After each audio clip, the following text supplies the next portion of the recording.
नमस्कार, the publish में आप सभी का स्वागत है। मैं हूं वरुण शर्मा। जम्मू कश्मीर में लगातार आतंकवादियों का खात्मा किया जा रहा है और उन्हें मौत के घाट उतार दिया जा रहा है और कहीं ना कहीं अब आतंकवादियों की बौखलाहट देखने को मिल रही है। और जम्मू कश्मीर में जो भारत माता की जय बोलते हैं, जो तिरंगा हाथ में उठाते हैं, उन्हें कहीं ना कहीं टारगेट किया जा रहा है और भाजपा के नेताओं की हत्याएँ घाटी में जो है वो लगातार जारी हैं। और कल भी भाजपा के एक बड़े नेता की हत्या करने का प्रयास आतंकवादियों द्वारा किया गया, लेकिन उनकी जान बचा ली गई। और जो उनका सुरक्षा गार्ड था, जो उनका पीएसओ था अल्ताफ़ हुसैन, उसने एक आतंकवादी को मौत के घाट उतार दिया, लेकिन दुर्भाग्यपूर्ण उसकी भी जान जो है वो नहीं बच सकी और देश के लिए वो कुर्बान हो गया। और आखिरकार कब तक कश्मीर में इसी तरह से देशवासी अपनी जान न्यौछावर करते हैं। इसी पर बातचीत करने के लिए हमारे साथ मौजूद है करण शर्मा जी, जो कि जम्मू कश्मीर भाजपा के युवा नेता हैं। करण जी, कब तक इसी तरह से कश्मीर में भाजपा के नेताओं की हत्याएं होती रहेंगी? कल भी एक प्रयास किया गया आतंकवादी द्वारा कि भाजपा के नेता की हत्या की गई। क्या लगता है कि क्या प्रयास रहता है इन आतंकवादियों का? देखिए, पिछले काफ़ी समय से हम देख रहे हैं, जब से कश्मीरी पंडितों का वहाँ से एक्सोडस हुआ, तब से हमें ये देखने को मिल रहा था वहाँ पर कि कश्मीर में किस तरह आतंकवादी घटनाएं जो थी वो बढ़ती ही जा रही थी। और तकरीबन 3 दशक तक ये चलता रहा। लेकिन 2014 के बाद जब इस देश की सत्ता भाजपा के हाथ में आई, तो इन देश विरोधी ताकतों के अंदर बौखलाहट इस कदर बढ़ गई कि इन लोगों को लगा कि अब जो कश्मीर है इनके हाथ से फिसलता हुआ नज़र आ रहा था। और 2014 में जब भाजपा की सत्ता आई, भाजपा का जो नेतृत्व था, जिसमें हमारे यशस्वी प्रधानमंत्री नरेंद्र मोदी जी जिसकी कमान संभाल रहे हैं, उनका एक ही मकसद था कि किस तरह जम्मू कश्मीर से आतंकवाद का खात्मा करना है। और उसी के मद्देनज़र आपने देखा होगा किस तरह भारतीय सेना ने ऑपरेशन ऑल आउट भी चलाया था। आतंकवादी घटनाओं में किस तरह कितनी बड़ी गिरावट आ गई थी। और उसी को देखते हुए अब आतंकवादियों ने, खासकर कि ये जो पाकिस्तानी प्रायोजित आतंकवाद है, मैं पाकिस्तान नहीं, मैं ना पाकिस्तान बोलूँगा, क्योंकि इतनी नापाक हरकतें ये लोग करते आ रहे हैं, तो ये पाकिस्तान नहीं, ना पाकिस्तान है। इन लोगों ने वहाँ के आम नागरिकों को बरगलाया, वहाँ के युवाओं को पत्थरबाजी की तरफ पहले धकेला, फिर उन कुछ युवाओं को इस कदर बरगलाया कि उनको आतंकवाद की तरफ भी ये धकेल कर ले गए। लेकिन लोगों को लगा कि नहीं, युवा का जो भविष्य है वो इस तरह का भविष्य होना चाहिए कि किस तरह जम्मू कश्मीर का नाम रोशन हो, इस देश का नाम रोशन हो। और युवाओं को भी लगता था, वहाँ के आम नागरिकों को भी लगता था कि पाकिस्तान की जो घटनाएँ या उनके द्वारा स्पॉन्सर्ड जो चीज़ें जम्मू कश्मीर में या भारत में फैलाई जा रही हैं, वो बिल्कुल ही समाज के ख़िलाफ़ है, इस देश के ख़िलाफ़ है। और वो बिल्कुल ही राष्ट्रभक्त बनने चले थे। जितनी भी मोदी सरकार की राष्ट्र सशक्त करने की जो नीतियां हैं, उनके साथ कश्मीर के लोग चलना चाहते थे। लेकिन वो चीज़ें ना पाकिस्तान के आतंकवादियों को, ना पाकिस्तान के जो जितने भी शीर्ष नेतृत्व है जो इन आतंकवादियों को वहाँ से रिमोट कंट्रोल की तरह चलाता है, उनको ये चीज़ रास नहीं है। जब कश्मीर शांति की ओर बढ़ रहा था, तो इन्होंने ऐसी ही प्लानिंग्स दोबारा करना शुरू कर दी। इन्होंने उन्हीं घटनाओं को दोबारा इजाफा दिया, लेकिन इस बार वो घटनाएं भाजपा के नेताओं पर घटने लगी। और आपने देखा होगा कि पूरे देश भर में जितने भी घटनाएं किसी भी पॉलिटिकल पार्टी के नेताओं पे हो रही हैं, वो भारतीय जनता पार्टी के नेताओं पर ही हो रही हैं। और ये एक बहुत ही प्लान्ड एजेंडा, प्रोपोगंडा जिसको हम कहेंगे, उन विदेशी ताकतों द्वारा चलाया जा रहा है जो नहीं चाहती कि भारतवर्ष का विकास हो। भारत को एक समय पे सोने की चिड़िया कहा जाता था, और बीच में ऐसा एक समय आया, ऐसा कार्यकाल आया कि भारत को ऐसी परिस्थिति से गुजरना पड़ा कि जहाँ पर भारत के पास रिसोर्सेज की बहुत कमी हो गई थी। लेकिन आज देश फिर उस जगह पर खड़ा हो चुका है जहाँ पर पूरे विश्व में भारत का डंका बजता है। ये चीज़ उन राष्ट्र विरोधी ताकतों को रास नहीं आ रही।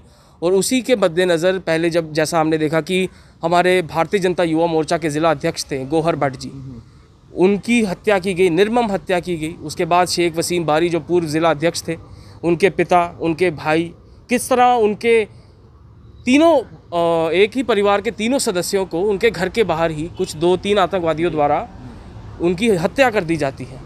और यही प्रयास जो है कल हमें देखने को मिला, आतंकवादियों द्वारा किस तरह हमारे जो वहाँ के नेता हैं कादिर साहब, उनके ऊपर किस तरह एक जानलेवा हमला करने की कोशिश की गई कि उनकी जान ले ली जाए। लेकिन मैं दाद देना चाहूँगा जम्मू कश्मीर पुलिस के उस जवान की, अल्ताफ़ हुसैन की, जिसने अपनी जान की परवाह किए बिना कादिर साहब की रक्षा की और अपने प्राणों की आहुति दे दी और एक आतंकवादी को भी मौत और एक आतंकवादी को मौत के घाट उतार दिया। जम्मू कश्मीर पुलिस का ये प्रयास जारी है, जितने भी सिक्योरिटी फोर्सेस हैं उनका ये प्रयास जारी है कि किस तरह आतंकवाद को जड़ से जम्मू कश्मीर से उखाड़ा जाए। लेकिन इन लोगों से आप लोगों को ये सवाल पूछना चाहिए वरुण जी कि जितनी भी घटनाएं जो पॉलिटिकल पार्टीज़ पे घट रही हैं वो सिर्फ भारतीय जनता पार्टी के कार्यकर्ताओं पर ही क्यों घट रही हैं? क्योंकि वो देश के लिए काम कर रहे हैं। महबूबा मुफ्ती कहती थी कि कश्मीर में कोई झंडा उठाने वाला नहीं मिलेगा। आज प्रत्येक कश्मीर वासी भारत का झंडा उठा रहा है और भारत के साथ शामिल है। करण जी, जब जम्मू कश्मीर से धारा 370 और 35 का खात्मा हुआ था उसके बाद ही पत्थरबाजी की घटना में जो है बिल्कुल ही गिरावट आ चुकी है। अब पत्थरबाजी की घटना जो है वो नहीं देखने को मिलती और लगातार भाजपा के कार्यकर्ताओं की संख्या भी लगातार वहाँ पर बढ़ रही है और देश का तिरंगा पकड़ने वाले वहाँ पर शरिया वहाँ पर तिरंगा पकड़ने बाद माता की जय के वहाँ पर नारे जो है वो गूंजे जा रहे हैं। क्या लगता है जिस तरह से जो आतंकवादी हैं उनको भी वहाँ पे मौत की घाट उतारा जा रहा है, उसके बाद जिस तरह से भाजपा के नेताओं की हत्याएं की जा रही हैं, क्या लगता है कि भाजपा के नेताओं को डराने की कोशिश की जा रही है ताकि वहाँ पर इस तरह की गतिविधियाँ को बढ़ावा ना मिले? देखिए, उनका जितना भी प्रयास रहेगा भारतीय जनता पार्टी के कार्यकर्ताओं को डराने का, तो वो हर एक प्रयास में विफल ही रहेंगे, क्योंकि भारतीय जनता पार्टी एक संघर्ष का नाम है। हमने दशकों से इस देश के लिए संघर्ष किया है, इस देश के नागरिकों के हक के लिए संघर्ष किया है। तो ये छोटी-फुट घटनाएं जो ये करने की कोशिश करते हैं, कभी किसी को थ्रेट लेटर लिख देते हैं या हमारे किसी कार्यकर्ताओं को फ़ोन करके धमकियां देते हैं, और ये जितने भी ये जो जानलेवा प्रयास इनकी द्वारा किए जा रहे हैं, मैं इनको भी ये बता देना चाहता हूं कि भारतीय जनता पार्टी का कोई भी कार्यकर्ता आपसे डरने वाला नहीं है। आप जितने ऐसे प्रयास करेंगे, भारतीय जनता पार्टी का कार्यकर्ता और कश्मीर के प्रत्येक नागरिक का जो मनोबल है वो बढ़ता रहेगा और वो भारत माता की जय का नारा लगाता रहेगा। क्यों ये लोग जितने भी विपक्षी दल हैं क्यों निंदा नहीं करते हैं? क्या वो भी किसी पॉलिटिकल पार्टी से बिलोंग नहीं करते हैं? क्या कांग्रेस एक पॉलिटिकल पार्टी नहीं है? एनसी नहीं है? पीडीपी नहीं है? ये लोग हमारे कार्यकर्ताओं पर जब कश्मीर में हमला होता है ये उसकी निंदा क्यों नहीं करते हैं? क्योंकि ये लोग खुद उस आतंकवाद प्रोपेगेंडा का, उस एजेंडा का हिस्सा है। ये लोग नहीं चाहते कि जम्मू कश्मीर उस विकास की तरफ बढ़े जहां पर बाकी प्रदेश बढ़ चुके हैं।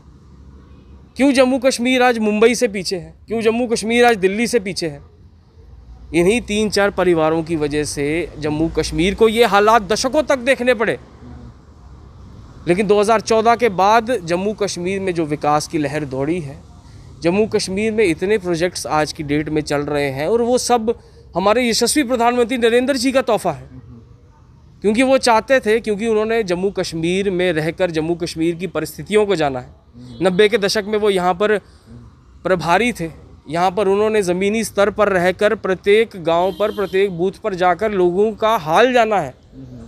जम्मू की क्या परिस्थिति है, कश्मीर की क्या परिस्थिति है, उनको बहुत अच्छे से पता है। लेकिन करण जी, इसमें नहीं जाएंगे पहले मैं आपको, जम्मू कश्मीर में किसी की भी सरकार नहीं, राज्यपाल शासन है और राज्य जो जम्मू कश्मीर के उपराज्यपाल हैं उन्होंने ये अपने इंटरव्यू में ये कहा था, अपने भाषण में ये कहा था कि कश्मीर में जो आतंकवाद छोड़ेगा उन्हें गवर्नमेंट नौकरी देने का प्रयास किया जाएगा, जिसका विरोध जम्मू में देखने को मिला। क्या लगता है कि ऐसे आतंकवादियों को सरकारी नौकरी मिलनी चाहिए?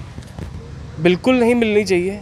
अगर कोई ऐसी घटना को अंजाम देने की कोशिश करता है जो बिल्कुल हमारे देश के विरुद्ध हो, तो ऐसी ताकतों को मुझे नहीं लगता है किसी भी तरह का एंटरटेनमेंट उनको देना चाहिए।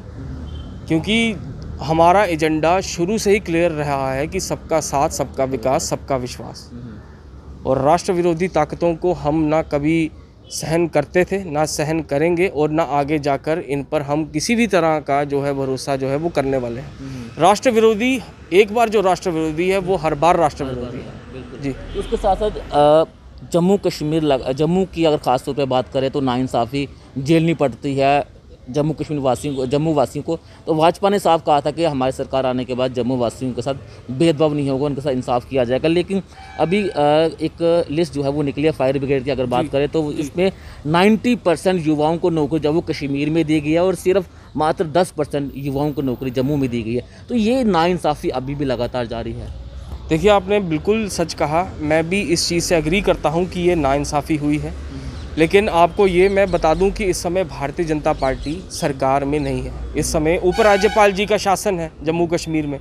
और जहाँ तक कि हमें सुनने में आया है कि ये जो लिस्ट है ना कि मनोज सिन्हा जी के कार्यकाल में निकली, ये निकली जो एलजी इससे पहले थे, यानी कि जीसी मुर्मू जी, उनके कार्यकाल में इस लिस्ट को फाइनलाइज किया गया। और जब हमें पता चला कि मनोज सिन्हा साहब को इस लिस्ट के बारे में पता ही नहीं है, तो आज जैसा आपने सुना होगा हमारे प्रदेश अध्यक्ष रविंदर रैना जी का भी एक बयान आया है कि भारतीय जनता पार्टी इस लिस्ट को सरे से नकारती है। जम्मू के लोगों के साथ जो भेदभाव हुआ है उसको हम सिरे से नकारते हैं। हम नहीं चाहते कि ऐसी घटनाएं हमें दोबारा देखने को मिले। कितने देर तक जम्मू के युवा को जो है वो नाइंसाफ़ी का जो डोर है उसको पकड़ के रहना पड़ेगा। अब वक्त है, जम्मू का भी उतना ही विकास होगा जितना कश्मीर का विकास होता है। कश्मीर में जिन लोगों को, जिन युवाओं को नौकरी दी गई है उसमें ज़्यादा लोग जो हैं वो 10वीं पास हैं, 12वीं पास हैं। लेकिन जम्मू में जो देखा यहाँ पे मेरिट हाई जाता है, और कश्मीर में 10वीं पास, 8वीं पास, 12वीं पास लोगों को भी सरकारी नौकरी दी जा रही है। देखिए, इसमें तो साफ तौर पर पता चलता है कि कुछ ना कुछ धांधली जैसी चीज़ सामने उभर कर आ रही है कि जम्मू प्रोविंस से आपको सिर्फ 10% लोग ही मिले, और वो भी आपने उन लोगों को भी नकार दिया जो कि ग्रेजुएट, पोस्ट ग्रेजुएट है। और कश्मीर में हमने देखा कि 8वीं पास जैसे लोगों को भी पूरे 100% नंबर मिले हैं।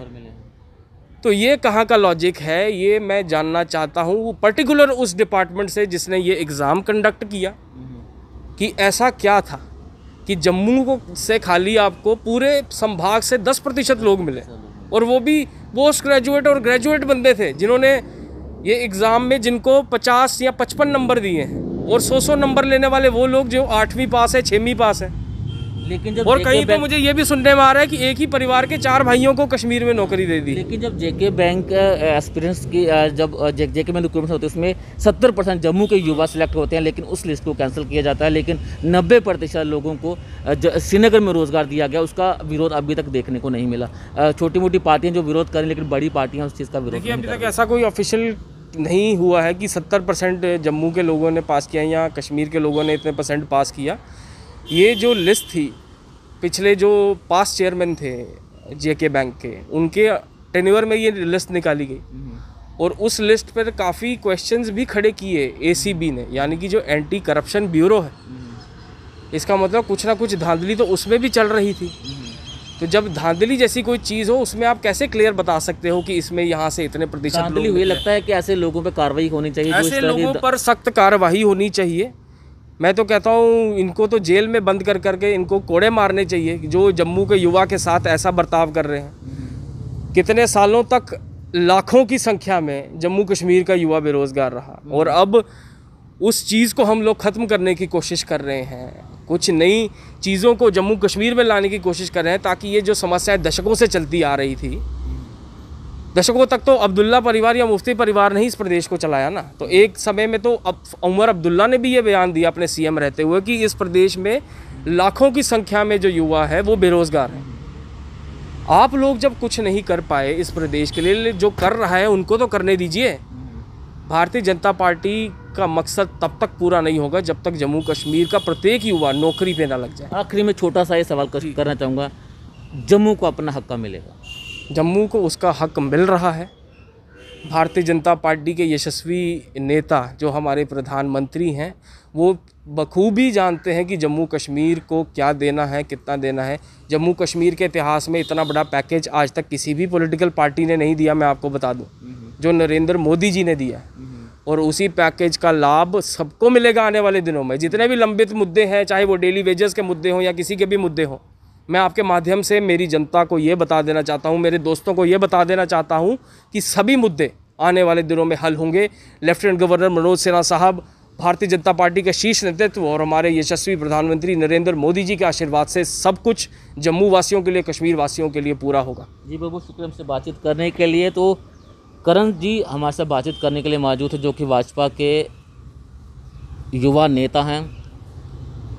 जिस तरह से घाटी में आतंकवादियों को मौत के घाट उतारा जा रहा है, कहीं ना कहीं इनकी बौखलाहट देखने को ये मिल रही है कि भाजपा के नेताओं को कश्मीर में मौत के घाट उतारा जा रहा है, उनको मारा जा रहा है, ताकि कहीं ना कहीं ऐसे नेताओं के दिल में खौफ पैदा हो और इन आतंकवादियों की मंशा साफ है कि वो बुखलाहट है, ये बुखलाहट में इस तरह की कार्रवाई करते हैं। और हमारे इंडियन आर्मी जो है वो आतंकवादियों को मोड़ के घाट वहाँ पे उतारा जा रहा है, और कुछ ही आतंकवादी जो हैं वो रह चुके हैं, उनका भी खात्मा जल्द कर दिया जाएगा।